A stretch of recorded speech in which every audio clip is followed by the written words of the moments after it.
welcome everyone to another episode of Broken Families, where we host conversations on divorce, parental alienation, and high conflict relationships. My name is Andrew Folkler.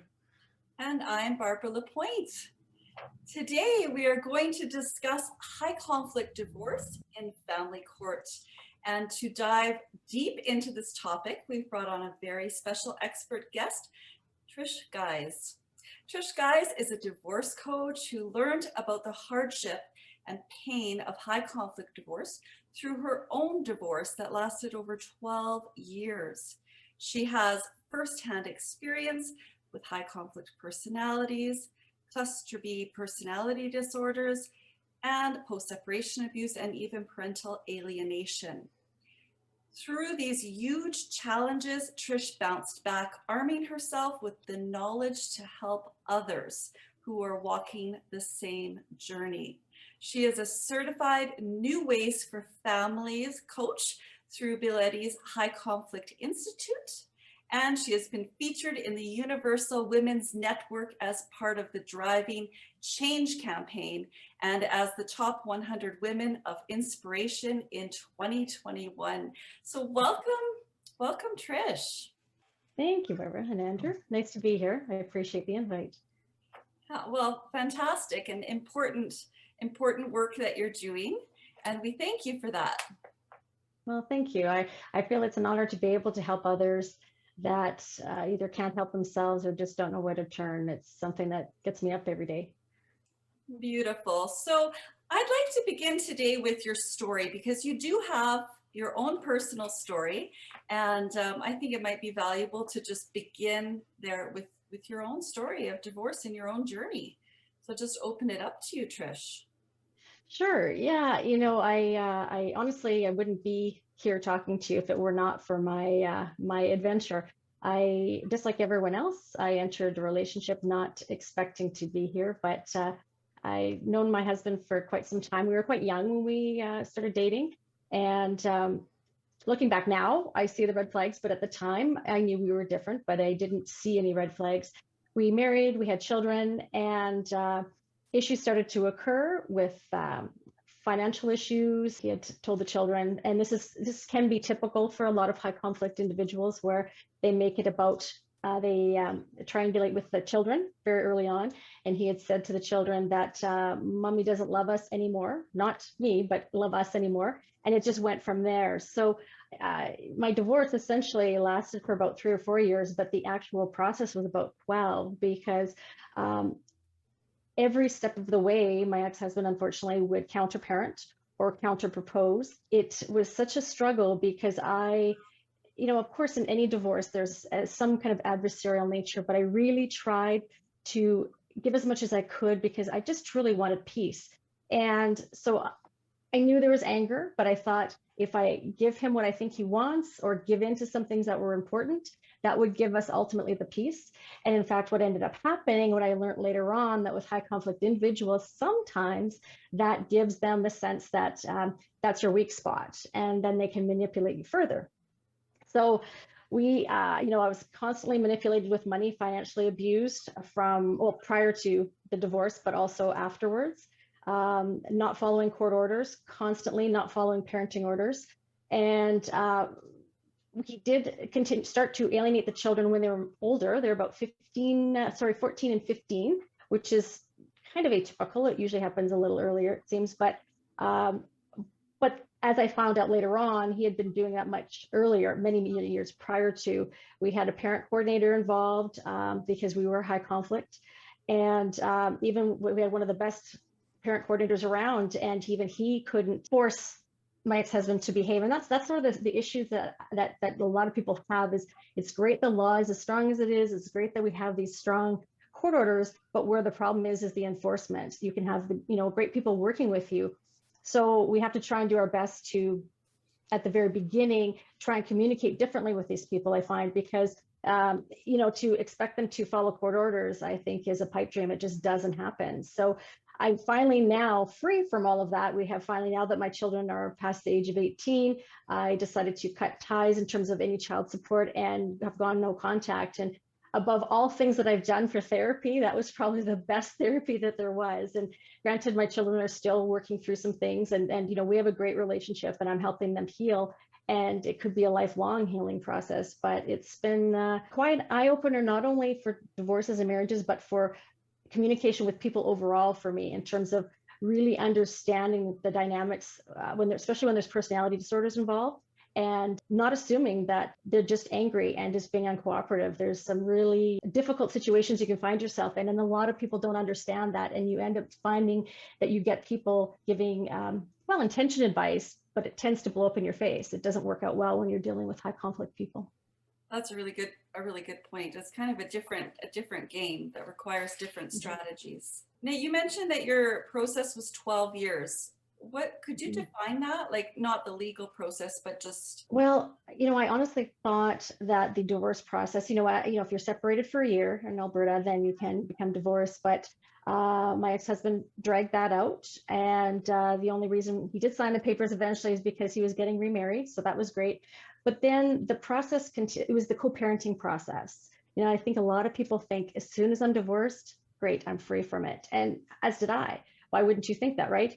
Even knowing that you have children and that you have a relationship, and you will have a lifelong relationship with this individual. But I did not anticipate the difficulties of co-parenting. And, it's funny, I should have, because prior to divorcing, our parenting relationship wasn't great. I stayed-home mom at the time, but I was primarily responsible. He wasn't as involved, and we didn't see eye to eye in parenting. So it shouldn't have come as a surprise, but the true counter-parenting, I couldn't. At first, I didn't know how to deal with it. It was very difficult. And so that process was more difficult than the divorce itself. It wasn't about the dividing assets, and it wasn't about the child support issue. It was about, how do I manage these children who are told by him that you cannot bring items from one house to the other, so much so that they would have to remember the clothes they'd wear over here to wear them back to his house, like all sorts of things that I knew were damaging to the children, and trying to navigate that without infuriating him, which would then in turn be a consequence for the children because he would take it out on the children. That process was the most onerous and stressful process I've ever experienced. And so when I say 12 years, that was mostly just trying to co-parent and trying to help my children deal with their very difficult parent. On that note, in one of your articles, you mentioned a concept called nesting, basically where the children would have the one home and then the parents would do the switching instead. Could you speak on that then, as far as why you feel that would be a better approach then? Right, yes. And I don't think it's for everyone, but the reason why I suggested and we did it was because I just thought, the children didn't want this, the children didn't choose this. Why should the children have to be the ones? And that's naturally our tendencies. We think, well, we'll just ship the children back and forth. They're resilient, they're fine. And I just think, no, I think that, and I talked to a lot of people about this, and people are always aghast, like, how could I stay in the same house as my ex? Well, that's so inconvenient. And I think, exactly. But we're asking our children to do this. And their life has already blown up in their faces, everything they knew to be true. The one thing I wanted to do was, at least this house that we had was the only house my children knew. I thought if I could just give them one tiny corner of their world that's the same while all this other chaos is going on, I felt like it could at least ground them. And I just couldn't stomach the thought of now saying, and now mommy and daddy aren't going to live together anymore. And not only that, you are going to have two homes. And like I said, it's not for everybody, but it worked really well in our situation. Prior to separating, my husband would work mostly out of town during the week and would come home on weekends. And so we stuck to that schedule. So in essence, not a whole lot changed for the children. I mean, they understood we were separating, but daddy was always gone during the week anyways and came home on the weekends. And the only thing that was different was on the weekends, mom wasn't around, and it was only 2 days. So, but it also gave me a real window into what it was like for the children, so that when my ex-husband decided to move out and get his own place, and then we had to switch the children, I was always very cognizant of how difficult it was for the children, particularly remembering all your items, because knowing if you forgot something, you couldn't come back. If they forgot something here, I'd have no problem them coming home, but my ex-husband wouldn't allow that. So many pressures, just on top of the fact that now you feel displaced, you're constantly living out of a suitcase. And I think and it's like I said, it's not for everybody, but I think the concept itself or other similar concepts are something that people should look at when divorcing. When you have your children, you need to find pockets of their lives that you can keep the same, in my opinion, just to give them a stable ground. You need to be that stable, loving parent to give them that stable ground, but also tiny little things. Don't change their schooling schedule. Don't change their sporting schedule if possible. Try and keep as much the same as possible until they get used to the new environment. It can be very distressing just knowing that their family is splitting up, let alone everything else changing. I mean, as adults, most of us can't handle that, but as children, that's asking a lot of them. So with respect to nesting as an opportunity for some families, I think it might be worth pointing out that it might be hard to nest with a high conflict personality, and it wouldn't be advisable in an abusive situation. Absolutely not, no. And Highlight it also, in some cases too, there's also the money aspect. And, and some people do this because they can't afford two different homes, so they share both domiciles. But, that was back when I did not know my ex-husband was going to be high conflict. And so you're 100% correct. When I talk to any of my clients, regardless of what the situation is, the first and foremost is the safety factor. And we don't discuss anything else until I'm convinced that they are safe, and we still have a safety plan for them in the event that something does become unsafe. And you're right, in some cases it may not work because there's privacy matters, and it's just sometimes both of you in the same home would not be feasible because of the anger involved. But I guess the point is that, it did work for us, and some people it does work. Some people also find areas, like I said, in their lives to keep those areas stable for their children, because we've got to be really cognizant of it, because the children always seem to be fine at some point, but I think we see what we want to see. And oftentimes we feel that, well, they're not breaking down, they're not having outbreaks or breakdowns, so they're okay. But we don't know about the turmoil going on in their minds. And sometimes we don't see that until they're later on in years, in their teenage years, and they either turn inward or outward with aggressive behaviors or suicidal behaviors and that kind of thing. So I guess maybe we could talk about new ways for families, because it kind of applies a little bit to your concept of nesting, if that was a workable option for a divorcing family. And one of the principles of the 4 ways for families is flexible thinking. And I was just thinking that flexible thinking could be applied to nesting, if that could be a flexible option for a family. So you're certified in new ways for families with the High Conflict Institute. And maybe you'd like to share about what is that program and what can it offer families? Sure.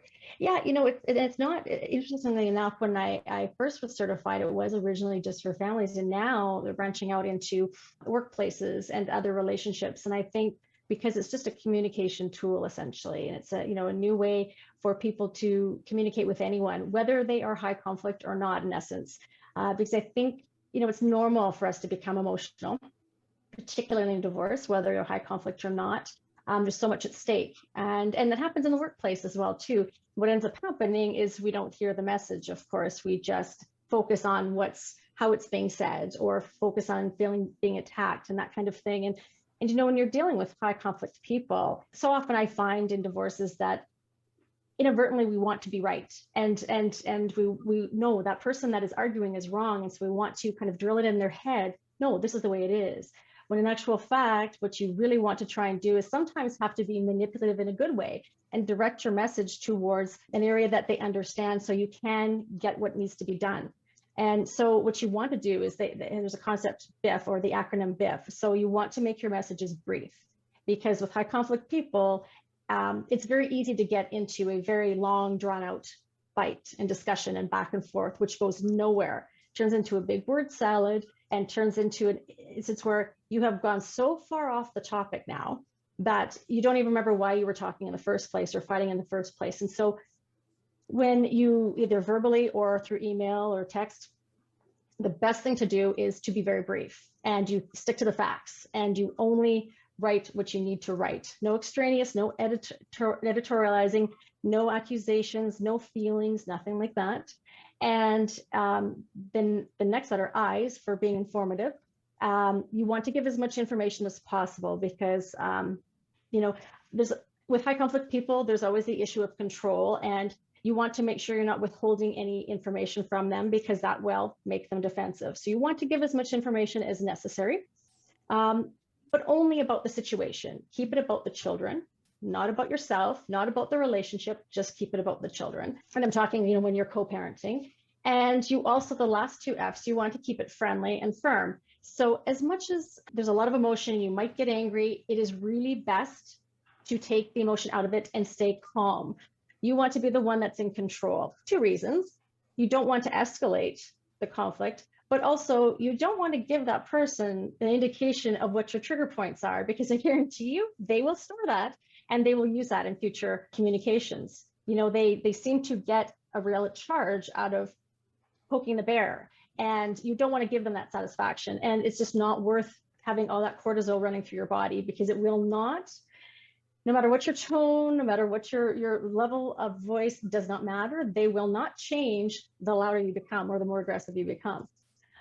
But you also need to be firm, because I find in dealing with high conflict people tend to end up with people who are very agreeable, and they seem to gravitate towards people like ourselves, where we're empathic, we're very accommodating, and even more so when in a high conflict divorce.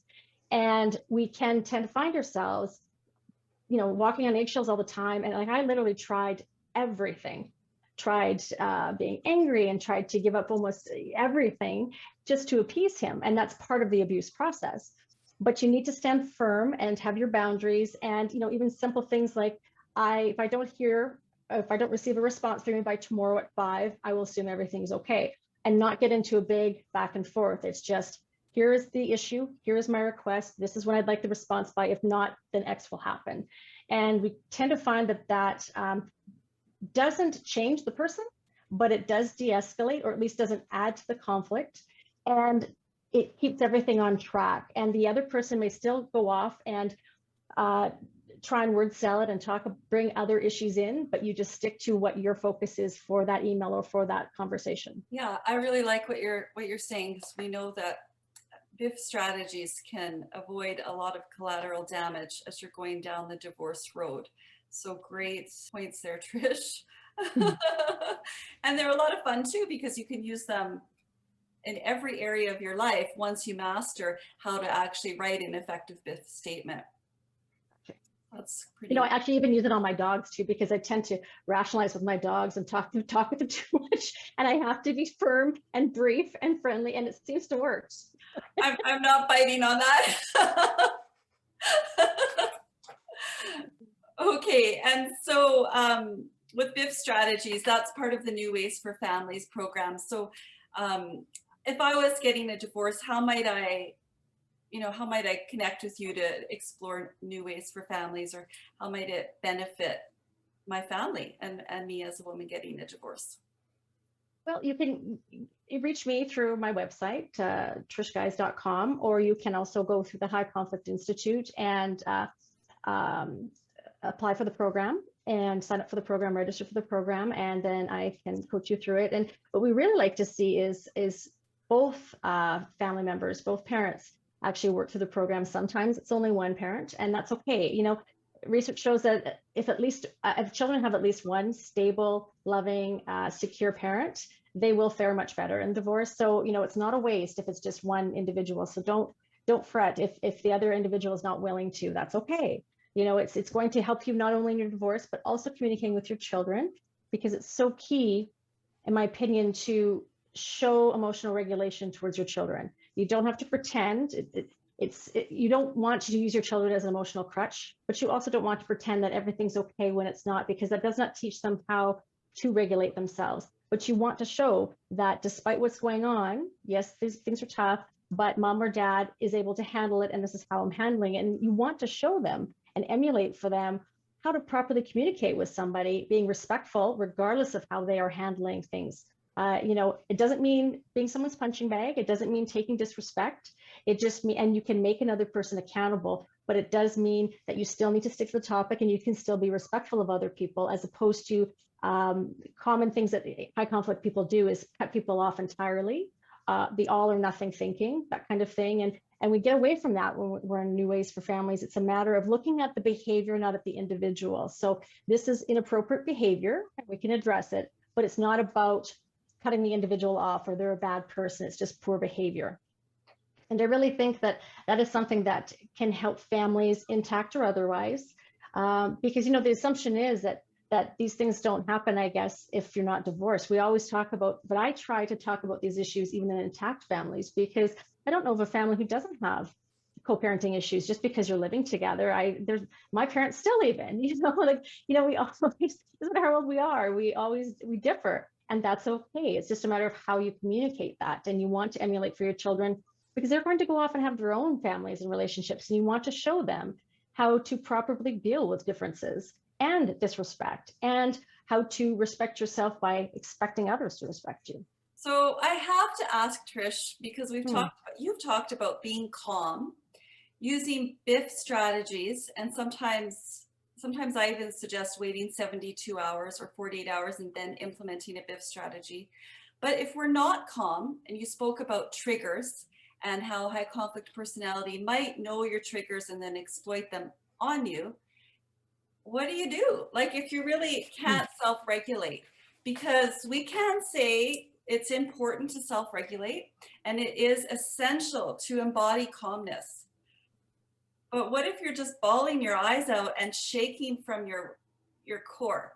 And what to do in a situation like that, which probably is not uncommon in the storm of divorce?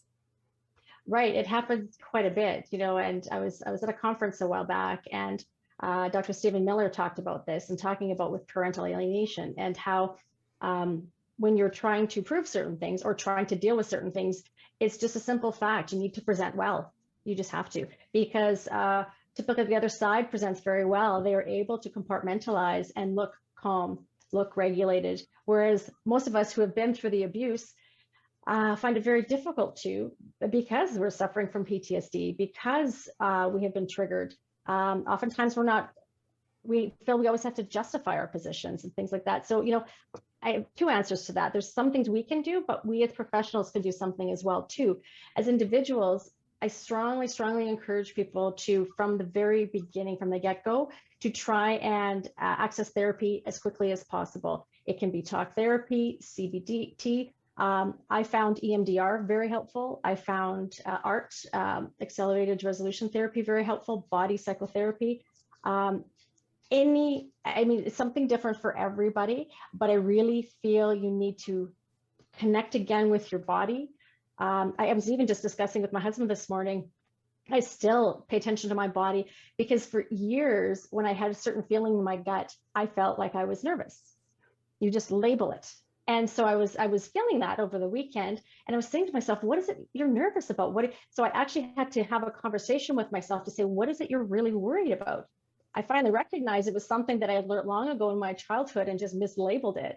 And I thought, no, there's really nothing to be worried about. And so it's a key skill to have. But that came through after a lot of therapy. And that's what I really encourage people to do, is you need to address the fact that you're going through, like, divorce is stressful enough, but if you're going through abuse, you need to label that. This is truly abuse that you're going through, and your body and your mind react in ways that it feels like you have no control over. You're in constant fight or flight or fawn mode, and you need to recognize that, and also give yourself permission to, if you can't control yourself at that moment, you need to, I would say, extricate yourself from that situation if possible, and to allow yourself to feel those feelings. The more we push them down, the more they come back up, just like weeds. But I think part of the problem is the professionals in the system. I'm a big believer in lawyers and judges and everything else. We need more compassion, but more understanding of the abuse dynamics. It's great that we have the new Divorce Act changes that came upon this year, including coercive abuse and that kind of thing. However, I don't feel there's enough education yet for lawyers and judges that understand the actual dynamics of what it looks like, but also what it does to individuals, and how we can behave a certain way, and it may make us look like, ineffective parents, but that's because of the abuse. And to not penalize individuals for that, but to recognize the dynamics and understand that because that just re-victimizes and re-traumatizes victims. Hope I didn't go off on too much of a tangent there, but I truly feel that it's not just up to us when we're feeling these emotions. We need to, as a system, be much more supportive of victims, because I don't feel that we are right now. No, you're absolutely right on the mislabeling of emotions and things like that, even with couples that are still intact. I mean, it's ironic to me whenever I hear like coworkers, for example, they talk about how, they work 50, 60 hours a week, sometimes more, just so that they can always stay out of the house and not be in direct contact with their partner. And that always kind of struck me as kind of funny, and not the good kind of funny for that matter. But with respect to that, I know a lot of couples, unfortunately, got hit by the surprise of COVID-19, forcing them into a home with somebody that they were, or maybe unconsciously knew that they weren't quite in love with anymore. And now, well, we had probably, at least, like, depending on which country we lived in, anywhere from 8 to 12 months of just working at home, being told, some countries even longer, being told that we can't really leave anywhere else except to do necessary shopping or whatever. How do you think that will impact divorce moving forward, or at least what we can expect from in the divorce area or divorce statistics within 2021, maybe even up to 2022?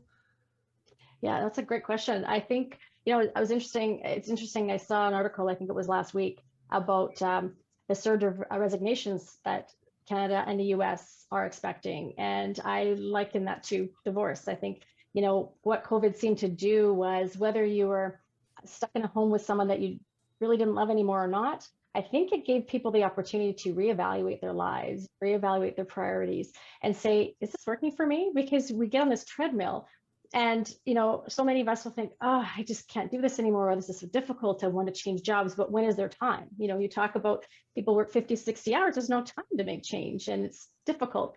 I find in life, oftentimes we want to make change, but when it occurs is when we either hit rock bottom or life forces us to change. It's the whole, people don't change their eating habits or their lifestyle until they have a heart attack. You need that kind of wake up call. And that's what I think COVID was. And I fully expect, I know there was talk that divorce rate has increased over COVID. I think we will see quite a surge over the next, maybe not in 2021, but 2022. People have to get their finances in order. I think it was a real wake-up call for people to say they actually saw their spouse, in close quarters. Everything's magnified.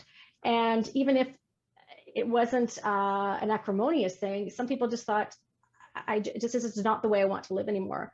And, and that's okay. That's okay. I mean, that's what life's about is I think, kudos to the people who actually took that as an opportunity to reevaluate and make changes in their life, whatever that is. Some took up hobbies, some are changing their living arrangements. That's fine. But I think people also started to recognize what they want in life. So with resignations, people are recognizing, you know what, I want some more work-life harmony. I don't want to work 50, 60 hours, even if that gets me the promotion. I really want to live. I think people really recognize life is pretty short and precious. And so many people, I know of quite a few families who waited until their children were out of the home to divorce. And I think that's such a shame, because it doesn't do the children any good, because then they feel a lot of guilt. They think, wow, did you just stay together for me? But also you've spent a lot of years together unhappy. And that also doesn't bode well for the children, because you're not teaching them anything good. Everyone deserves to be happy. And I think you need to seek that out, whether that means divorce or not. And I think COVID was a great opportunity, as I said, for people to realize this is not, or is working for me. In some cases, like in my case, I mean, I couldn't be happier. But it does make you prioritize. There's some things that I've shelved now because it just doesn't matter anymore. And, honestly, I feel like something like this, of this magnitude, if we don't see changes in people's lives or the way we do things, I think that we've just missed a great opportunity. And everyone talks about getting back to normal. And I think, yes, in some cases, getting back together with our families and our friends and things that we've all been craving. But I hope that we don't all revert back to everything that we used to do, because I don't know if normal was working that well for us as a society, but also as individuals. I hope we really don't just snap back like an elastic. I hope people are really deliberate about what they go back to, or how they continue to live their lives. And, you know, a lot of people too, the concern was that, you know, we talk about high conflict or abusive situations. That was, still is very much a concern. What those families were like, because, you know, in an abusive situation, at least you get some reprieve when your partner goes to work or leaves the house. But when you're quarantined, you know, that worried me, especially with children. We found here, you know, with I'm not sure if you're familiar with YouthLink in Calgary, and they work, this is the police service. They have a museum for children and for adults to discover elements of the policing service and that kind of thing. And they were researching it, and they're finding that a large percentage of abuse was not being reported or recognized because of quarantining.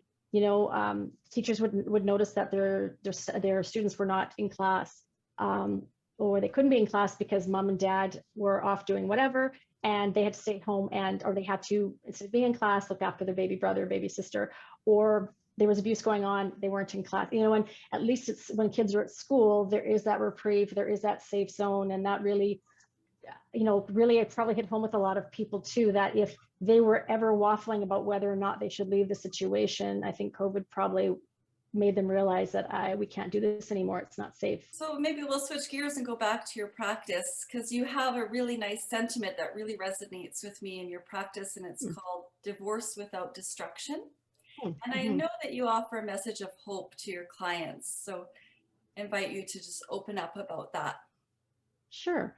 Well, and that's where I think my story comes in. I try not to make too much of the practice about myself, but I find the people I work with like that I've been there, done that, for two reasons. I think because they don't feel they have to justify what they're saying. They don't have to convince me. They know I get it. I can see it as they're saying it. And sometimes I can pick it out before they do, because so many other people you work with in this profession, if you haven't been through it, it feels like you have to convince them that this is really, in fact, what's happening, because sometimes it seems so surreal that people have a tough time believing it.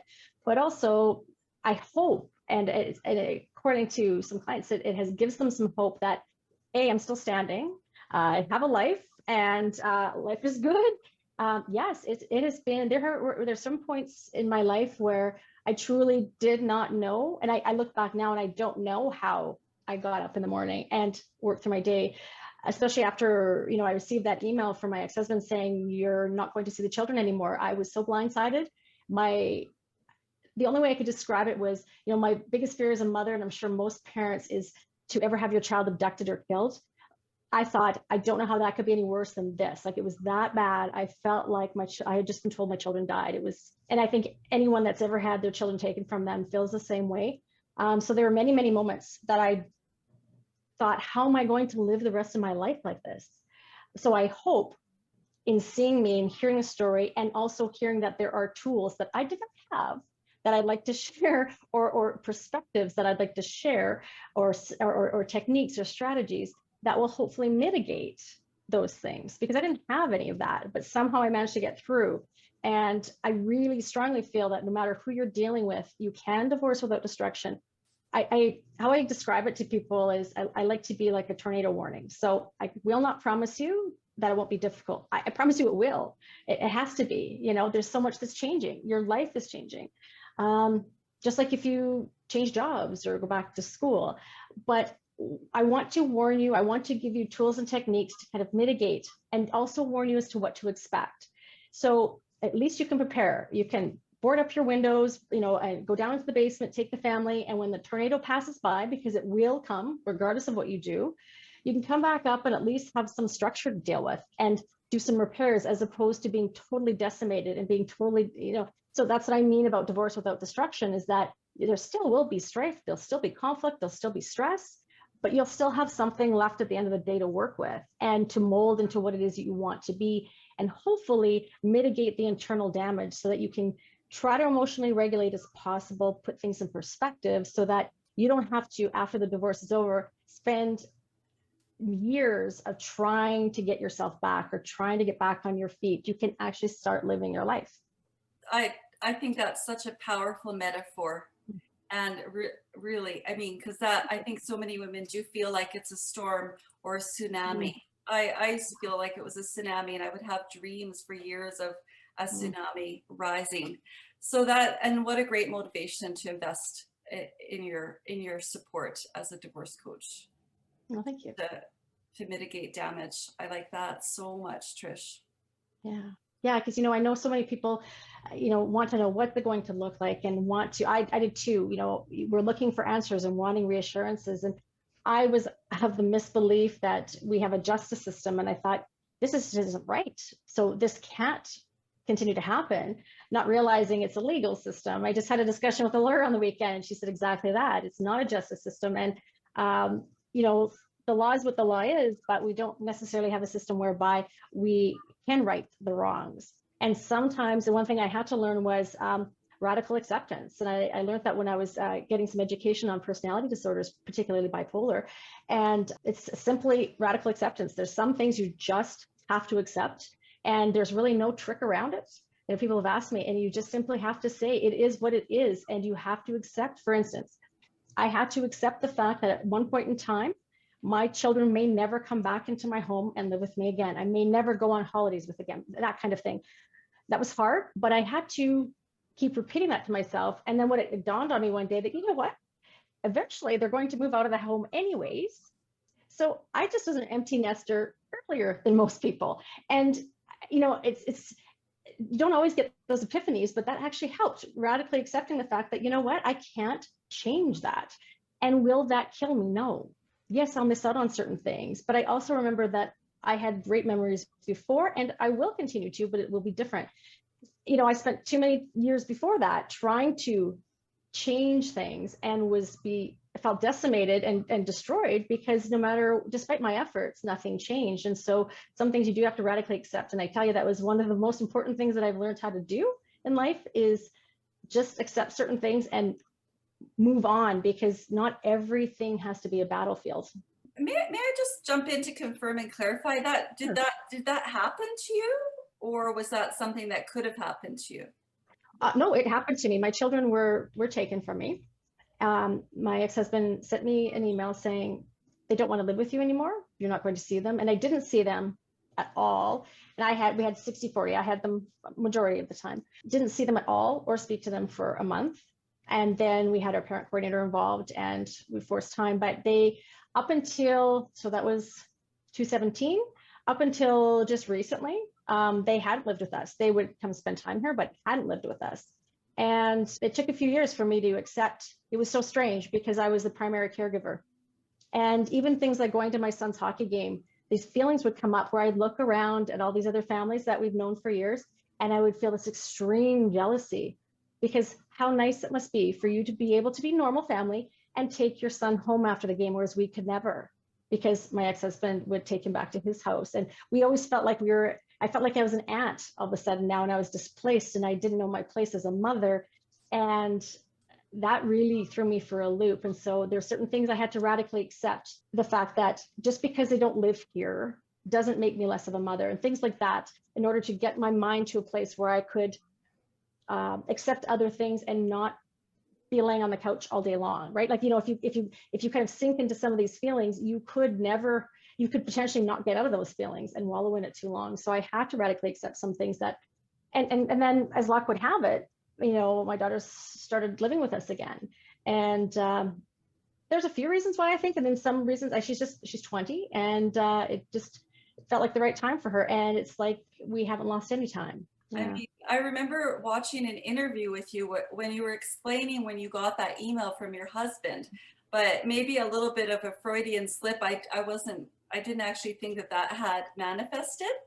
Oh, yes, yes. So what a powerful example of resiliency you are. Well, thank you. Yes, I wanted to show that for the children too, because I can't stress it enough. When I had children, I thought I was still going to continue to work, but we decided, I wanted to stay home, and I invested for many years in my children. And, I'm kind of an all or nothing person. So I didn't work at the time, and they were my everything, as most kids are to parents. And it would be different if the other parent I knew was doing this for the right reasons or just wanted to spend more time with them. That's different. But it was done in such a toxic way, and there were lies being played.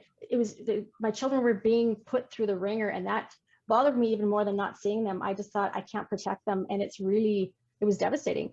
And I truly, for a lot, but also dealing with the legal system, it doesn't move quickly enough. And all I would do every day is panic. And I would count the days as to how many more days they are without me and how many more days they are suffering for this abuse. That sent me through a tailspin. So I had to start kind of getting some perspective in that, because you can go crazy if you focus on that, as opposed to, Andrew, what you said at the beginning of the podcast of problem solving. And that's what I had to start doing, is just focusing on little areas that I could problem solve and kind of putting out small fires instead of trying to fix the entire thing.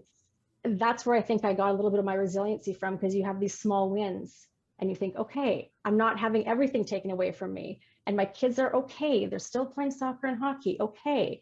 They're still doing okay.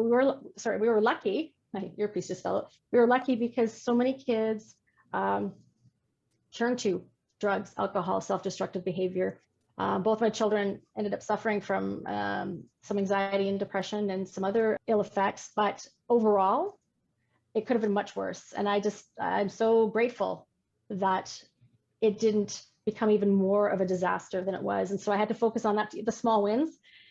It's amazing how small your life can get. Sometimes when a trauma happens, you have to take the tiniest little things. And I learned the art of gratitude. I know everyone talks about it, and I think it's probably used too often, but I tell you, some days I was just happy just to sit with my dog, and happy that he was happy to see me. You know, like, you have to just take those small wins whenever you can to boost yourself and get your resiliency, and feel a bit of resilient buoyancy any moment you can get in any situation that you can get, because you need to build that back up to kind of counteract some of the trauma that's going on in your life. Absolutely. I definitely want to highlight that part when you were talking about small wins and the power of small wins. You know, because like you've said before, divorce, alienation, even just abuse in general, it feels like this overwhelming problem, and it can leave us frozen. And in previous episodes, we've discussed with trauma experts that trauma is basically the byproduct of being frozen in place when in the situation of a life could be taken, or even and that doesn't have to be physically taken, but even just the emotional erasure of the person, or the spiritual erasure of a person. So in that instance, breaking down that giant overwhelming problem into those small little baby steps, and taking those steps so that you have those small little wins, that's an action. That's not being frozen in place, and that in itself helps you not only work through that problem, but it also prevents you from feeling powerless and being lost in the downward spiral of trauma. There's a pretty famous idiom that goes around in this instance: don't eat an elephant for lunch. You know, the idea that you know, no one's got a stomach as big as an elephant, but if you were to, you know, maybe chop them up into a few pieces and go one bite at a time in a decent amount of time, depending on your caloric intake, I'm sure you could eat a whole elephant. Yeah, I like that one. I do use that. You know, how do you eat an elephant? One bite at a time. You know, sometimes, you know, with the social media, we're bombarded with information. It's great, but I think sometimes we just get too much of the impression that everyone's got their stuff together, and that we feel like we need to take it all in and we need to get a handle on everything, and as opposed to one bite at a time. Like, I love when I see people that are fully transparent, or even this happening. I've been on podcasts where people are, you know, so apologetic because the sound was off or something. I think, God, no. I like it when bloopers or mistakes happen. We need to start being more real with people. There's too much pressure to be perfect, and we're teaching our kids you need to be perfect, and then we're shaming and guilting ourselves. And I think, no, you know, and if you focus on that one small bite at a time, and, you know, something happens, a mistake happens, don't catastrophize it. And I think we need to normalize divorce. We need to normalize relationships breaking up, normalize even trauma and things like that, that brings about a hope in that everyone else is going through something too. And, you know, you flub up or something happens, or you didn't see the signs, and everyone's doing the best they can in that moment, right? You know, hindsight's 20/20. And I really think we just need to start being real and not always feel we need to be so polished and so perfect. That's not life. And divorce, you know, life's messy, divorce is messy, but you try your best only when you know better. And that's what I hope to do. And people like yourself and doing the podcast is that we're just trying to provide information for people, not to shame, not to guilt, not to tell you you're not doing a good job, but just to give you the tools. I mean, you don't send people to renovate a house without the proper tools, right? We have the proper tools, the proper computers and things, and that's what we're just trying to provide for people so that even the tough stuff can just be a little bit easier to get through or to problem solve through. So fast forward to today, you're a divorce coach, you're helping women. What are some of the top 3 ways, for example, that you really empower divorcing women in your practice? Well, one of the ways is to teach them to advocate for themselves. That's how, if I had to label myself other than a divorce coach, it would be an advocate. Ever since I was young, I always saw myself as an advocate. If I saw someone that couldn't speak for themselves or was having a difficult time, I think that comes from my family and the immigrant background. But I really, for men and women, but I have more women, more female clients, but I really, especially ones that have been abused or in conflict situations, for so many years they've been groomed to stay small and to be small and to be quiet and to capitulate, and really trying to get them to see their value again, get them to also remember how far they've come. You're sitting here talking to me today because you want to make a change. You have decided that you can't live like this anymore. So how I read that is, you know, you deserve more. You are of value. You want more. So you're taking a step. You know how huge that is? I'll say to them, that is huge, especially when you're caught in an abuse situation. Like, it gives me goosebumps even talking about it. You know, I can think of one client in particular. She just was stunned when I said that. It's like, you're right.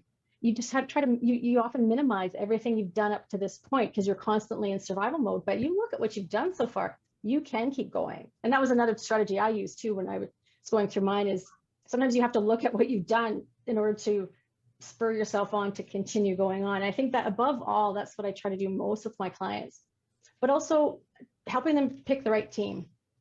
So because people's knee-jerk reaction is, I have to get a lawyer right away. And I'd say, selfishly, I say, no, I would get a divorce coach. But I would say that do your homework first. Your lawyer is probably the most important part of your team, can make or break your case at times. And you really need to research it. Like some people research their vehicles, their homes, their vacations. We don't spend enough time researching that. You need to interview them. You need to vet them. How much experience do they have in high conflict cases? How many do they have currently? Because it takes a lot more time than a normal divorce. So you need to know how often, or what is the response time? You should be looking for a 24 to 48 hour window. You shouldn't have to wait a week to hear from your lawyer, things like that. So, you know, I try to give them the advocacy skills and boosting them a bit, but also the practical skills on how we can move you forward, and also how to not only communicate with their ex-spouse, but document, how to organize so that you can provide your lawyer with the best information so they can provide the best service for you, but also how to protect yourself and your assets too, but more importantly, yourself and your children. I spent a lot of time with clients debunking myths that they've heard of. You know, my friend said this, they've lost custody here, they've done this, will I lose custody if I leave the house, and things like that. I spent a lot of time debunking those people that I'm sure they're well-intentioned, but I find it's like, you know, when someone's newly pregnant, people come out of the woodwork telling these poor women about their horrible birth stories. And I think, oh my gosh, please don't scare this woman. She has no choice but to give birth. So they give her all these horror stories. You never give the pleasant stories. And I liken that to these divorce stories. You never hear of anyone saying, oh, well, mine went smoothly. It's always, I've lost this and lost that. And so I give them context and try to translate what their lawyer is saying and to what they're trying to tell their lawyer, because oftentimes there's a gap because lawyers speak lawyerese, and I try to get the clients to emotionally regulate enough and know what information to provide the lawyer so that we can expedite things and be more efficient. So it's a bit more of a well-oiled machine as opposed to just haphazardly sending them every single email you've ever had from your ex and them having to wade through that. So I'd say in short form, advocacy as well as the practical skills, because hope is one thing, but I find you need to do a couple of things to give you hope. Otherwise you have false hope. So if you don't learn to stand up for yourself and create boundaries and know what you want and what your goals are, and if you also don't know how to attain that and you don't have the tools, I think it is false hope, because you're just, hoping for a unicorn. It's not going to happen necessarily. You can't wait for things to happen. I think all those incredible ways that you support women, advocacy and feet on the ground, those practical skills really speak to why it's important to invest in a divorce coach. I often say it's great to have two teams, like you have your legal team and then to have an emotional support team. You actually need two teams because your lawyer can't do everything for you. So I really believe in what you're saying. 100%. And as I was saying on the weekend, I was talking to a lawyer, and so many lawyers feel that too. They almost go, oh, yes, thank God. As much as they care for their clients, that's just not what they're there for, is the emotional support. And it can be very draining, but it also detracts them from the legal avenue that they're taking. It detracts them from what they are paid to do, and to be a lawyer and work in the legal field. They can't be the shoulder to cry on. And I think some people, like myself, even when I was going through it, I tried oftentimes to be, just pick up my boots and just trudge on through. And that didn't work out so well for me. So you're so right. You need an emotional support team, and family and friends are great. But unless they've been through it, I find, and unless they're trained in certain aspects, and I think they're too close to the situation, that you need someone external. It's a lot safer and a lot healthier for you, and can give you a better perspective. Absolutely. It's so nice to connect with someone that has that neutral space. And lawyers really, they're there to lawyer and not provide emotional support. And they really often just are incapable of doing that, just because they're very logical, highly intelligent people, and they're focused on doing their lawyer job. Some lawyers don't even have a sense of humor because it's very serious business. That's so true. That is so true. So Trish, just great. What? And I said, you need that, especially I'm thinking of a couple lawyers in mind. You need that, especially in these really tense moments. You need someone that is, because to me, if you don't have a sense of humor, it's difficult for me to believe that you're human, and I can't connect necessarily. And you need that sometimes, especially when you feel like your life is falling apart. It definitely can help. It definitely can help. Awesome. Okay, well, let me just ask you quickly, do you help your clients or support your clients in terms of self-representation, or do you recommend that as actually a better way for me to reframe that question? What are your views on that as a divorce coach? Well, it's funny, the self-representation the topic of it comes up a lot, in the lawyers and judges arena. And I know a lot of judges really admonish it and don't like it. And I imagine it's difficult to have self-reps, the pro se's in their courtroom, because they aren't adept as lawyers are at process. And I just think, too bad. I think the only way to fix that is, when you're lawyers, the common fee per hour is $400 an hour. What's the option for most people? They don't have, even people with means, at some point you run out and you have to decide, do I pay my mortgage? Do I pay my legal bill? And the way things are drawn out, especially in high conflict divorces, I shudder to think, I still don't know the total amount of what we spent. And I don't think I ever want to know, because that's a common financial abuse tactic, and legal abuse is dragging things out so that I was told I would rather pay my lawyer than pay you a dime. And if we both go broke, we go broke, right? So what is the alternative for people? And so I think what we need to do is, no, I don't necessarily recommend you self-represent, but I also recognize the fact that it is a reality. I think most provinces have about 50% of the people going through divorce are self-rep. I think Ontario is upwards to 60%. And that is a function also of lack of faith in the legal system, and not enough, in my opinion, lawyers that in some cases, like in these high conflict cases, that are as adept as they need to be in terms of the abuse dynamics. But I think there has been a new publication that's sent out, I believe it was from, I have to look it up, but Canadian Judicial Council, I think, a whole publication on self-representation and all the different things that you need to be aware of to try and educate people.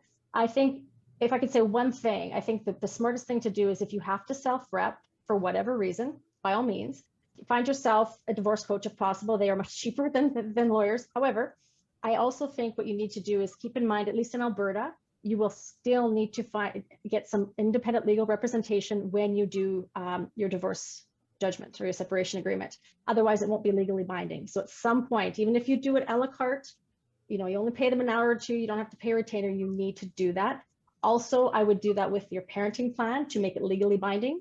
And if you ever have any child custody issues, if at all possible, please find legal representation, because that is so difficult to self-rec on. So the smartest thing might be to do is to do as much as you can individually or with a divorce coach or other or through mediation, whatever. But those elements that I've mentioned, that's when you bring in a lawyer, and they don't have to be with you the entire time, but those are absolutely key. Absolutely.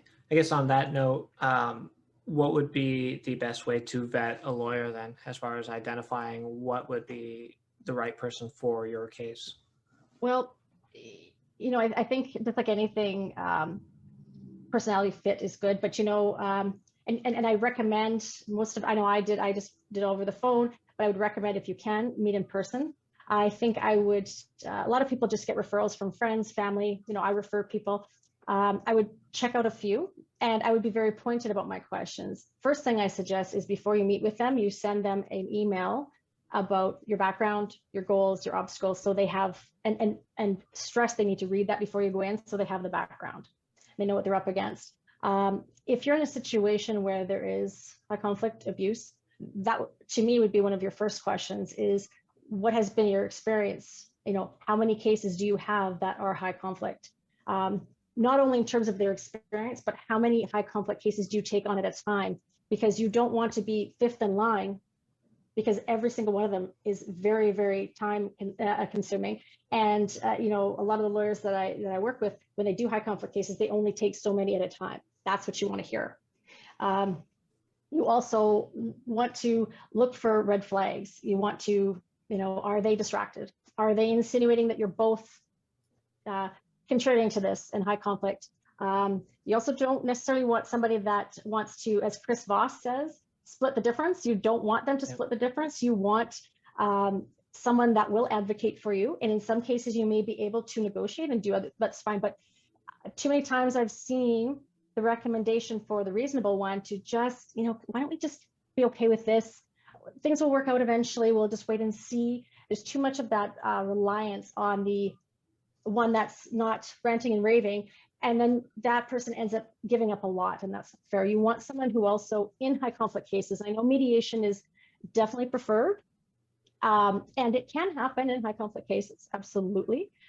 But I caution you when your lawyer is, that's the only way to go, because oftentimes in high conflict cases, why mediation looks successful is because we don't really know, did the abuse victim capitulate to everything? Because the success rate of mediation is, did we get an agreement?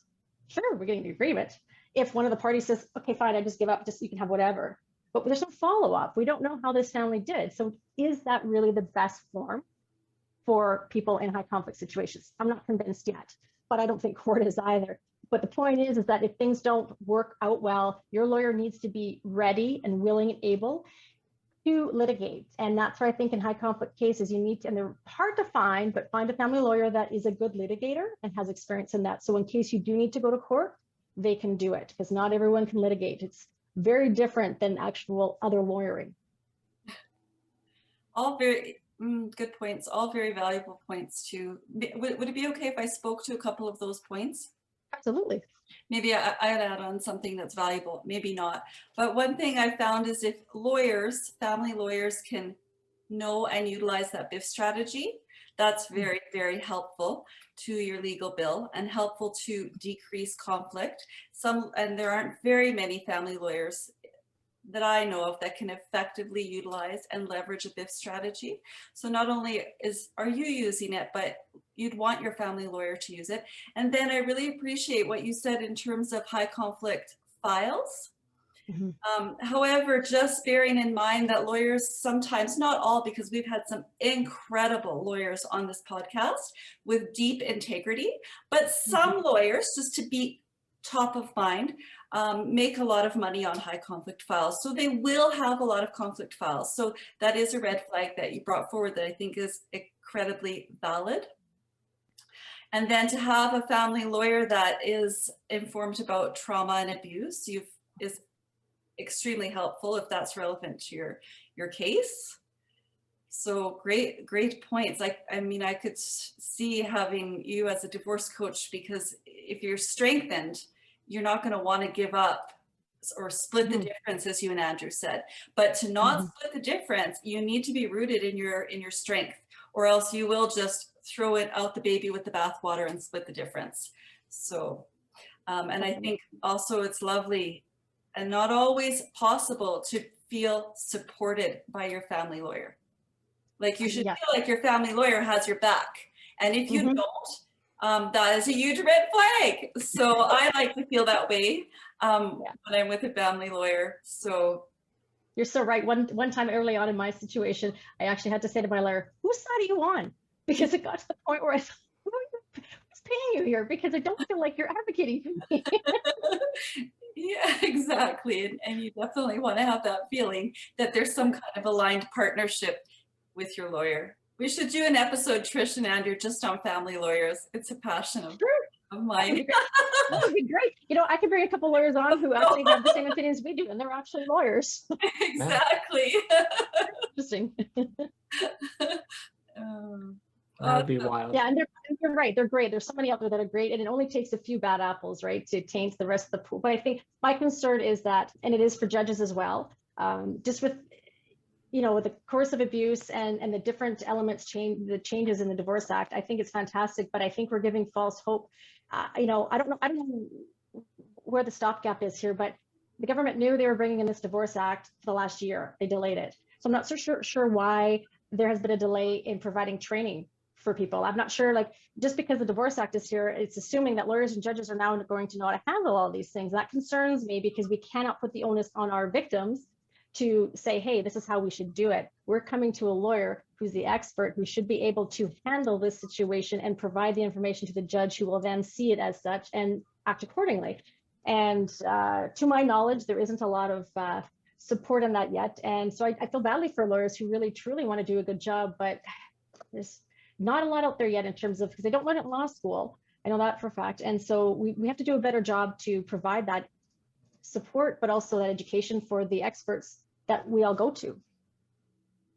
Couldn't agree more with you. Couldn't agree more. It's a really a gap in the system that's so backlogged. And as you said, judges and lawyers are not learning about abuse, how to recognize the signs of abuse and trauma. And so really, honestly, the sooner you can step in and get support from a divorce coach, the sooner you might be able to self-regulate, so that you do look collected. I think you said that at the beginning of the podcast, that bottom line is you have to look, how did you put it, Trish? Collected or together, or present well, I think is what. Present well, yeah. Present well. Yeah. How fascinating. All righty. Well, we are coming up to that 1 hour mark. Trish, was there any last pearls of wisdom that you would want to share with the audience, or anything that you felt that maybe just went unsaid that you would like to just toss out there real quick before we wrap up? Well, I think just one thing that's near and dear to my heart too, is that one thing that I like to do as a divorce coach, and I'm sure you do too, Barbara, and many of us, that there's a lot of support for children. I know most parents are there for their children, and that's one of my roles, is to make sure that parents can be the best parents for their children. But my primary concern is to be there for the parent, so then they can parent their child. I think we throw our parents to the wolves. So much expectation is placed on them I know you're going through this horribly traumatic life event, but you had better be the best parent ever. God forbid you make a mistake like every other normal parent in the world, intact or otherwise, in an intact family or otherwise, but then everything's catastrophized. And then it seems evidence as being a poor parent, and then it's used against you. I've got to stop doing that. Also to our exes as well too, we have to understand that the co-parent is going to parent differently. And unless there's abuse or, you know, alienating behavior, abusive behaviors, we have to start being okay with the fact that, you know, when you live together, I can guarantee you mom and dad did not parent the same way. So do not expect that afterwards. Get a better mindset in terms of the kids need both, irrespective of abuse, and they need different parents. There are different qualities, and we need that. And to not bash the other individual, whether you're a lawyer, judge, or the other co-parent, for doing things differently. You know, like in our situation, it would be like my ex-husband would let the kids go to the dump with him. And I'm sure I had visions of, oh God, they're probably out playing in all the garbage and whatnot. Like, let it go. He's not going to parent the way I'm going to parent, like silly things like that, that, you know, not everything is a battlefield. Yes, they may go to bed later at your house. And I'd prefer to see rules and schedules the same, but at the end of the day, it's not worth it. It's the fundamental things that you need to worry about. Let them be a dad, let them be a mom. Moms are overprotective. Get over it. We're judging them for that. Someone has to be. And dads sometimes are a little lax. Get over it. Like, you just have to let people be people and let the kids enjoy the parent they were. And chances are they are the same afterwards. But let's not have that be the battleground that you want to be fighting in. I love that. I love that. One thing for sure is that change is inevitable. Well, Trish, I know you said it earlier in the podcast, but just as a formality, what would be the best way for listeners to reach out to you? I would say either through Instagram, Trish Guise, divorce coach, Facebook, same thing, or my website. I have my link tree there, and you can email me as well, trish@trishguise.com. Those are the best ways, I think, to get a hold of me. And you can either email me or you can just book an appointment, whichever you like. Pretty easy to get a hold of. Right on. Okay. And yeah, it looks like that is all we have time for today, everyone. Once again, thank you for taking the time to be with us. And if you enjoyed this episode, be sure to subscribe to our channel, either on YouTube or to our podcast through the various podcasting platforms. Don't forget, we include a downloadable document below. It's going to be on barbaralapointe.com/podcast to help you and your loved ones deal with these challenges. And it'll have all these other relevant links as well. Barbara, if listeners wanted to reach out to you, what would be the best way to do so? Feel free to reach out at barbara@barbaralapointe.com. Mm-hmm. And if you want to reach me, you're welcome to email me at startnow@andrewfolkler.com. As always, thank you for taking the time to be with us at the Broken Families podcast, where we discuss and help you find solutions to divorce, parental alienation, and high conflict relationships. Have a wonderful day, everyone.